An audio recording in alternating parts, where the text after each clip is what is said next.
జై శ్రీమన్నారాయణ. దశమస్కందం పూర్తయింది నిన్నటితోటి. ఇప్పుడు ఉత్తర భాగం దశమస్కందం ఉత్తర భాగం వస్తుంది. దీంట్లో మనం ముందుగా ప్రద్యుమ్న కుమార చరిత్ర చెప్పుకోబోతూ ఉన్నాం. పోతనామాచుల వారు భాగవతం రాసేటప్పుడు శ్రీరామచంద్రుని గుణగానం చేశారు. పలికెడిది భాగవతం అట, పలికించెడి వాడు రామభద్రుండగుడు. నే పలికిన భవహర మగునట పలికేత వేరొండు గాథ పలుకగ నేల అని శ్రీరామచంద్రుడు మన స్తుతిస్తూ రాసుకున్నారు. అలాగే ఇక్కడ కూడా శ్రీకర పరితోషిత రత్నాకర కమనీయ గుణగణాకర కారుణ్యాకర భీకర శరధారా కంపిత దానవేంద్ర భీకర శరధారా కంపిత దానవేంద్ర రామనరేంద్ర అని శ్రీకరుడు. ఆయన సమస్త ఐశ్వర్యాన్ని కటాక్షించేవాడు. అపారమన్య కారుణ్యమునకు అవధి లేనివాడు. అంటే కారుణ్య సముద్రం అనమాట. దాశరథి కరుణ పయోనిధి అంటారు. అలాగే ఇక్కడ కూడా అవధి లేనివాడు, అంతులేని కారుణ్యం కలిగినవాడు, శత్రువులను పరిమార్చగలిగినవాడు. రామచంద్ర ప్రభు భాగవతం ఉత్తర భాగాన్ని ఆంధ్రీకరణ ప్రారంభం చేస్తూ ఉన్నానని ఆయన రాసుకున్నారన్నమాట. అంటే మనం ఏ పని చేస్తూ ఉన్నా కూడా ఈశ్వర ప్రేరేపితంగా అనుకొని చేయాలి. ఇది నా వల్లనే అవుతోంది ఈ పని, నేనే చేస్తున్నాను అనుకోకుండా ఆయన ఏదైనా కూడా రామచంద్రమూర్తి దయతోటి జరుగుతోందని భావించారనమాట. అందుకే అంత చక్కటి పద్యాలు వచ్చాయి, అంత చక్కగా ఫలితాలు కూడా ఉన్నాయి ఈ భాగవతంలోని ఘట్టాలన్నిటికీ కూడా. రుక్మిణీదేవి కృష్ణుల వివాహం పూర్తయింది. రుక్మిణి అమ్మవారి వివాహం కృష్ణుడితో పూర్తయింది. ఈ రుక్మిణి అమ్మవారికి ఒక కుమారుడు జన్మించారు. ఆ కుమారుడికి ప్రద్యుమ్నుడు అనే పేరు పెట్టారు. ఆ పసిపిల్లవాడిని చూసి ఆ జగన్మాత, తన మాత అయింది కదా ఈ భూలోకంలో, ఎంతో మురిసిపోయింది అనమాట పిల్లవాడిని చూసి. ఆవిడ ఆదిలక్ష్మి అయినా కూడా తల్లిగా ఉన్నప్పుడు తల్లి ప్రేమకు అతీతంగా ఉండడానికి ఇష్టపడరు కదా ఎవరైనా. ఆ పురిటి మంచం మీద బిడ్డడికి పాలు ఇచ్చి బిడ్డని, ఆ పసిబిడ్డ నిద్రపుచ్చి తాను కూడా నిద్రపోయింది. ఆ పిల్లవాడు నిద్రపోతూ ఉన్నాడు. రుక్మిణీదేవి కుమారుడైన ఈ ప్రద్యుమ్నుడు నిద్రపోతూ ఉండగా శంబరాసురుడు అనే ఒక రాక్షసుడు వచ్చాడు.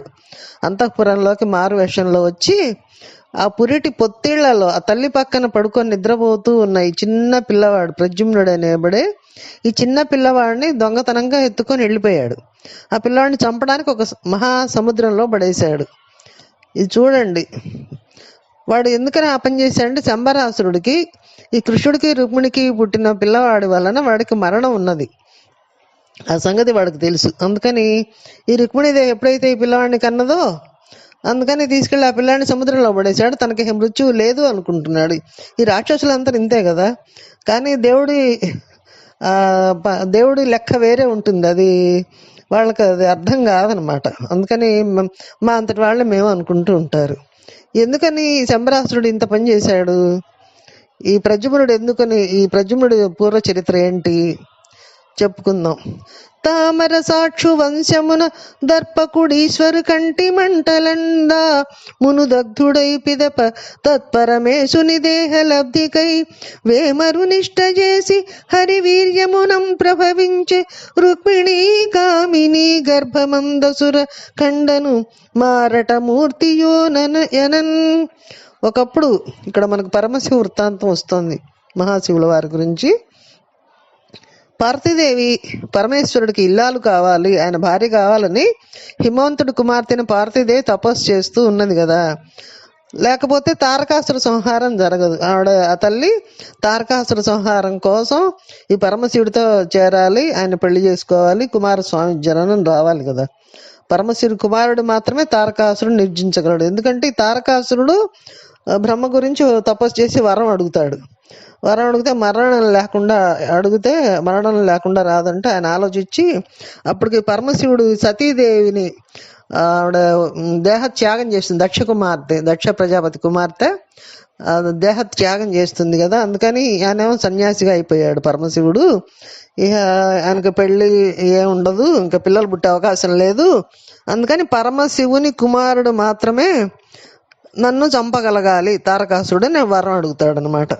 అందుకని అట్లా తారకాసుడు వరం పొంది ఉన్నాడు. అందుకని పార్వతీ పరమేశ్వరుని కలపడం కోసం అని ఈ దేవతలంతా కూడా ఈ పార్వతీ అమ్మవారు తపస్సు చేసుకుంటున్న ఈశ్వరుడి దగ్గరికి వచ్చి ఆవిడ రోజు సేవలు చేస్తూ ఉండేది. ఎందుకంటే ఆవిడ ఆది పరాశక్తి, ఏ జన్మ ఎత్తినా కూడా మానవకు అంతగా ఆ తల్లి కూడా పరమశివునే వివాహం చేసుకుంటుంది. అందుకని ఆయన కోసమని ఆవిడ రోజు సేవ చేస్తూ ఉండేది. అట్లా ఎంతో కాలం అన్నమాట. కొన్నాళ్ళు అయితే తపస్సు చేసి ఆకులు కూడా తినకుండా అట్లా సేవలు చేసింది, అపర్ణ అయింది.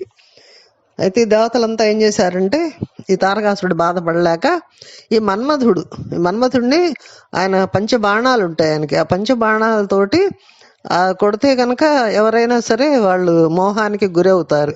అందుకని పరమశివుడి మీద ఆ బాణాలతోటి ప్రయోగం చేయని వాళ్ళు పిలిపిస్తే ఆయన భయపడిపోయాడు. పరమశివుడు అంటే మూడో కన్ను ఉంటుంది, ఆయన అందులో తపస్సులో ఉన్నాడు, ఇట్లా పని చేస్తే నేను దూరుతున్నాయి, ఆయన నన్ను క్షమించడు అంటే ఇది లోక కళ్యాణం కోసం కదా, ఏం కాదు, ఆయన అట్లా ఏం చేయరులే అని అంటే సరే అని చిన్నగా అనమాట వసంతుడిని తోడు తెచ్చుకొని, వసంతుడు అంటే వసంత ఋతువు, మన్మధుడు వస్తే వసంత ఋతువు అంతా ఆహ్లాదంగా చేస్తాడనమాట చుట్టుపక్కలంతా. అట్లా బాణ ప్రయోగాలు చేశాడు. ఆ శివుడిలో చిన్న ఆయనకు మార్పు వచ్చి ఇదేమిటి నేను తపస్సులో ఉంటే నాకు ఎందుకు ఇలా వికారం కలుగుతోంది మనసులో అని చూస్తే ఆ పొదలో కూర్చొని పక్కన ఈ మన్మధుడు కనిపించాడు బాణాలు పట్టుకొని. అంతే ఆయన మూడో కన్ను తెరిచాడు. ఈ కాముడు అంటే కోరిక కలిగించే ఈ కామం అనేది భస్మం అయిపోయింది. ఆ కాముడు ఆయన పరమశివుడి మూడో కంటి అగ్నితోటి కాల్చబడ్డాడు. ఈ మూడో కంటి మంటకు దానికి ఎదురు లేదు ఇక. ఈ మంట ఎందు మన్మధుడంతా దగ్ధమైపోయాడు. శివుడికున్న 3 నేత్రాలే సూర్య చంద్ర అగ్ని నేత్రాలు అంటారు. అగ్ని సూర్యుడు, చంద్రుడు 2 నేత్రాలు, అగ్నిహోత్రం ఇంకో నేత్రం మూడో కన్ను. అటువంటి అగ్నిహోత్రము అనే నేత్రంతో ఆయన కాలి బూడిద కుప్పగా పడిపోయాడు. ఈ మన్మధుడు కాలిపోవడం పరమశివునికి విజయం. ఎందుకంటే ఆయన కామ దహనం చేశాడు, ఆయన కామాన్ని జయించాడు, ఈ కామానికి లొంగలేదు. కానీ మన్మధుడు దహించబడటం వల్ల ఆయన భార్య రతీదేవి ఉంది కదా, ఆవిడకి పాపం అపకారం జరిగింది. భర్త లేకపోయేసరికి ఇప్పుడు ఆవిడ బట్టు అన్నీ ఎవరిస్తారు, పరమశివుడిని తోటి చేర్చడం వలన ఆ తల్లి ఇవ్వాలి కదా. అందుకని ఆవిడ వేడుకుంటుంది పరమశివుని, తండ్రి నిన్ను పార్వతీ అమ్మవారితో చేర్చడానికే నా భర్త ఇలా చేశాడు, అందుకని ప్రాణ ప్రయోగం చేశాడు, నువ్వు ఆయన్ని క్షమించు, నా భర్తను నాకు ప్రసాదించు అని అడిగితే పార్వతీదేవి కూడా చెబుతుందనమాట పాపం రతీదేవికి భర్తనివ్వండి అని.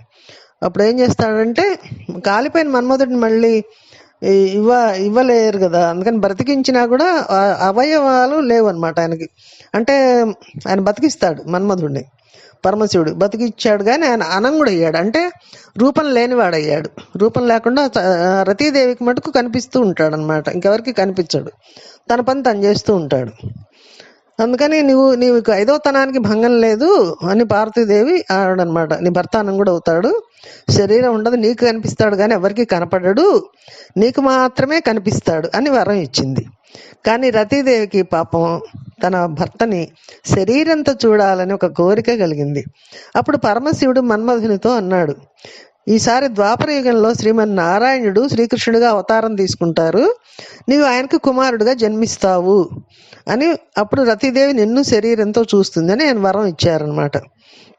ఈ పుట్టిన మన్మధుడు ఈ ప్రద్యుమ్నుడే అనమాట. ఈ ప్రద్యుమ్నుడే రుక్మిణీ కృష్ణులకి ఈ మన్మధుడు ప్రద్యుమ్నుడిగా పుట్టాడనమాట. అందుకని ఈ శంబరాసురుడికి తెలుసు కదా ఈ రహస్యం, రుక్మిణీ కృష్ణులకు పుట్టిన వాళ్ళే తన్ని చంపుతారని. అందుకని ఈ పిల్లాడిని తీసుకెళ్ళి పెద్ద సముద్రంలో పడేశాడు, చచ్చిపోతాడు అన్నట్టుగా. అక్కడ ఏం జరిగింది, దేవుడి లీలలు దేవుడి లెక్కలు వేరే ఉంటాయి కదా. చిన్నపిల్లాడిని చంపేసా అనుకున్నాడు, కానీ ఈ సముద్రంలో పడేసిన చిన్న పిల్లవాడిని ఒక పెద్ద చేప మింగింది. ఆ చేప మింగేసరికి ఆ చేపని తీసుకొచ్చి వంట వాళ్ళకి ఇచ్చారనమాట. రాజుగారికి పెద్ద చేప ఇస్తే బాగుంటుందని ఆ జాలర్లు తీసుకొచ్చే చేపని ఆ రాజుగారి వంట వాళ్ళకి ఇచ్చారనమాట. ఇస్తే వాళ్ళు అక్కడ కోయంగానే అక్కడ రతీదేవి ముందే చేరింది. అక్కడ రతీదేవి అక్కడ శంబరాసురుడి దగ్గర అనమాట పని వాళ్ళలాగా చేరింది ఆవిడ.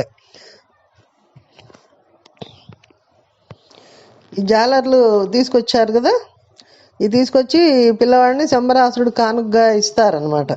ఇస్తే శంబరాసురుడి మీద కూడా ఒక మాయ ప్రయోగించినట్టు అయింది. ఈ సముద్రంలో విసిరేసిన పిల్లాడిని చేప మింగి ఉంటుందేమో అనుమానం రాలేదు. అందుకని వీడు ఆ పిల్లవాడు కాదులే అనుకొని పెంచమని తన ఇంట్లోనే ఒక పని అమ్మాయిగా చేరింది. ఈ రతీదేవి ఆవిడకి ఇచ్చాడనమాట.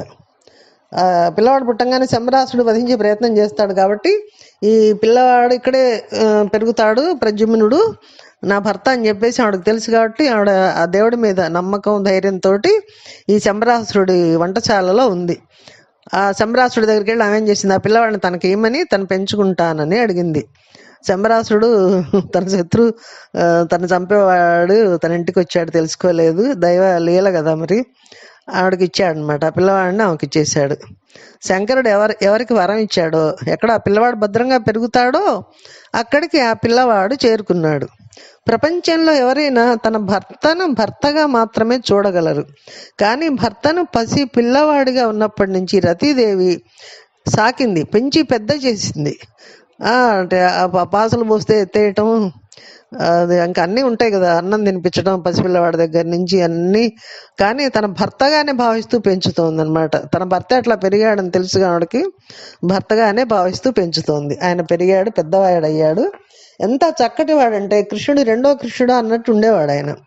చక్కని వారల చక్కదనంబునకుపమింప నెవ్వండు యోగ్యుడయ్య మిక్కిలి తపమున మెరయు నంబికకునై శంకరు నెవ్వండు సగము చేసే బ్రహ్మత్వమును పొంది పరగు విధాతను వాణికై ఎవ్వడు విసరిసే వేయిడాగుల తోడి విభుద లోకేశుని మూర్తికి నెవ్వడు మూలమయ్యే మునుల తాలిమికెవ్వడు ముల్లు సూపు మగల మగువల నెవ్వండు మరులు గొలుపు కుసుమ ధనువన నెవ్వండు కొను విజయము చిగురువాలున నెవ్వండు సిక్కువరుచు. ఎవరైనా పురుషుడు ఒక అందంగా ఉంటే ఆయన మన్మధుడిలాగా ఉన్నారండి అనేది మనకు ఒక వాడుక కదా. రతీదేవిలాగా ఉంటుంటారు ఆడవాళ్ళు అయితే. అంటే అందానికి రతి మన్మధులనే చెప్తారు, ఒక ఉపమానాన్ని, ఒక పోలికను.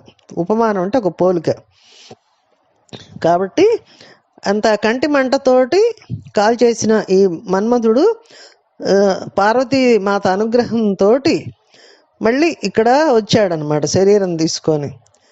ఈ రకంగా ఎక్కడ శంబరాసుడి దగ్గర ఈ రతీదేవి పెంచుతూ ఉంది తన భర్త అయిన పసిపిల్లవాడు ప్రద్యుమ్నుడిని.